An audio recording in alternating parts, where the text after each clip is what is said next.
Have you ever wished you could trade lives with someone? Be careful what you wish for. 17-year-old Lena Moore was sick of her life. She was invisible at school, hounded by bullies, and constantly arguing with her mum, Diane. Diane, on the other hand, seemed to have it all. She was a successful, confident businesswoman who commanded respect.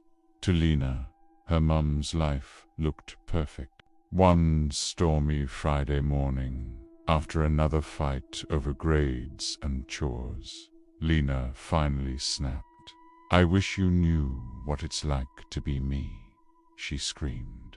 "I wish we could just switch lives." Thunder cracked outside, the lights flickered, and a strange dizziness washed over both of them.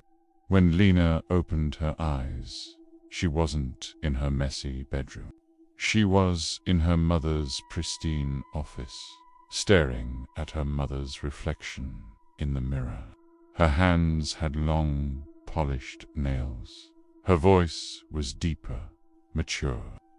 A scream from upstairs, in her own voice, confirmed the impossible.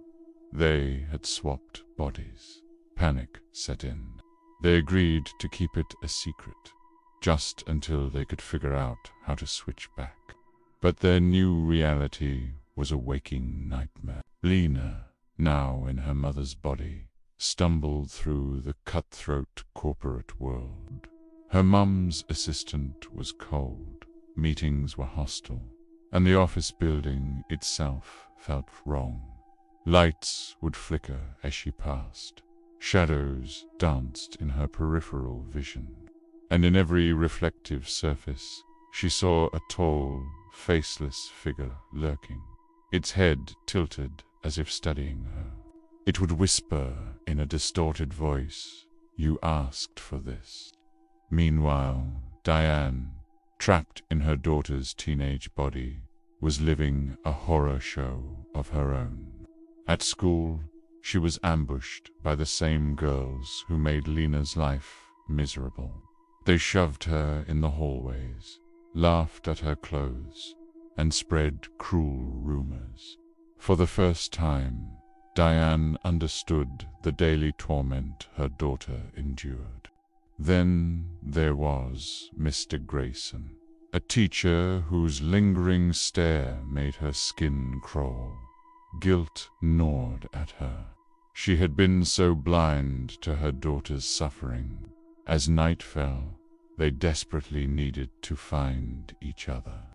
When they finally met back at home, the house had changed. The mirrors were spiderwebbed with cracks, and a dark mist coiled along the walls. They looked into the largest mirror, and their reflections didn't move with them anymore. And then the figure appeared. This time, they both saw it, clearly tall, genderless, its face a mosaic of shattered glass. The reflection grinned, while the real entity stood motionless. Its voice echoed from everywhere at once. "You wanted to trade lives," it whispered, "but you never asked the price." Terrified, they pleaded with the entity to undo the curse. Its hand extended, and the mirrors filled with dozens of twisted reflections of themselves. Angry, resentful versions fueled by years of misunderstanding. "You never saw each other clearly," the creature hissed. "You only saw what you wanted." The mirrors began to vibrate violently, and the glass versions of Lena and Diane reached out, trying to pull them in. Screaming, the real Lena and Diane clutched each other's hands, shouting in unison, "We understand now. We want our lives back." The room exploded in a flash of blinding white light. Lena woke up in her own bed, in her own body, trembling and drenched in sweat. Morning light streamed through her window. Downstairs, Diane was making breakfast. Her eyes were red, but her smile was kind. For the first time in years, they really talked, promising to never take each other for granted again. It seemed the nightmare was over. But as Lena left for school, she caught her reflection in the hallway mirror. It didn't smile back. Instead, it gave her a grin that was too wide, too sharp, wrong. That night, Diane went to check on her daughter. Lena was fast asleep in her bed, but the mirror beside her showed something else entirely. In the reflection, Lena was awake, her eyes wide open, watching her. Diane whispered her daughter's name. The reflection smiled and whispered back, "Are you sure it's me?" The next morning, Lena was a different person. Too polite, too neat. Her movements strangely robotic. Her expression was blank. Her reactions delayed. When Diane looked into her daughter's eyes, she didn't see her daughter anymore. The real horror wasn't the body swap.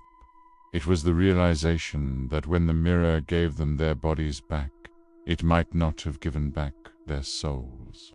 That night, the mirror in Lena's room cracked again, forming a new, sinister reflection.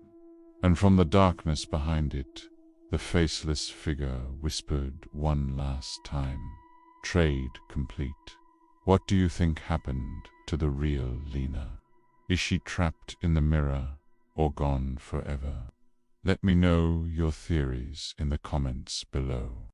Thanks for watching, and if you enjoyed this story, don't forget to like, subscribe, and hit that notification bell for more chilling tales. Stay safe, and always be careful what you wish for.